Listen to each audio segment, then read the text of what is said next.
Hey, in this video I'm going to talk about maxillary midline diastema. Diastema is a space between adjacent teeth. A maxillary midline diastema is relatively common, especially during the mixed dentition in childhood.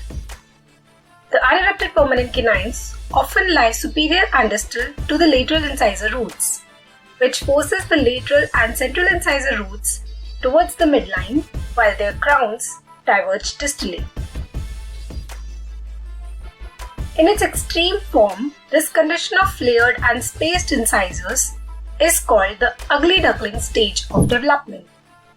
These spaces tend to close spontaneously or at least reduce in size when the canines erupt and the incisor root and crown positions change.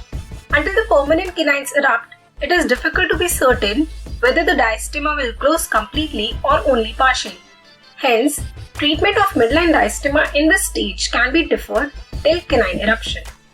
In the mixed dentition, sizable diastemas should be investigated to determine if they are the result of a supernumerary tooth, a pathology, or missing permanent lateral incisors. As a general guideline, a maxillary central diastema of 2 mm or less will probably close spontaneously, while total closure of a diastema initially greater than 2 mm is unlikely. Larger diastemas over 2 mm can be of aesthetic concerns and inhibit adjacent teeth from erupting properly. A small but unaesthetic diastema of 2 mm or less can be closed in early mixed dentition by tipping the central incisors together with a maxillary removable appliance. Closing a larger diastema requires bodily repositioning of the central incisors to maintain proper inclination of the teeth. A maxillary midline diastema is often complicated by the insertion of the labial frenum into a notch in the alveolar bone, so that a band of heavy fibrous tissue lies between the central incisors.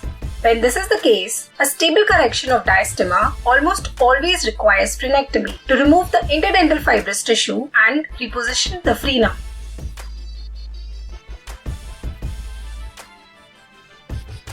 If the frenum is removed while there is still a space between central incisors, scar tissue forms between the teeth as healing progresses, and a long delay may result in a space that is more difficult to close than it was previously. Hence, frenectomy before orthodontic treatment is contraindicated. In case of small diastema, where it is possible to bring central incisors completely together before surgery, frenectomy is done after orthodontic treatment, only if there is unresolved bunching of tissue between the teeth.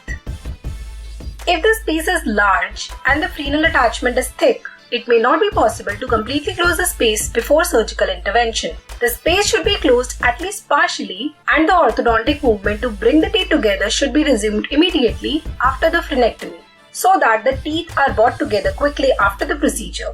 When this is done, healing occurs with teeth together, and the inevitable post-surgical scar tissue stabilizes the teeth instead of creating obstacles to final closure of the space.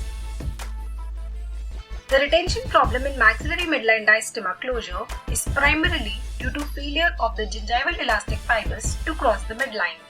The best retainer is a fixed flexible wire on the lingual of the incisors. 17.5 mm multi-strand wire with loops bent into the ends, contoured to fit passively on the dental cast, is bonded on the lingual surfaces of anterior teeth to serve as a permanent or semi-permanent retainer. This flexible wire allows physiologic mobility of the teeth and reduces bond failure, but can be used only when the overbite is not excessive.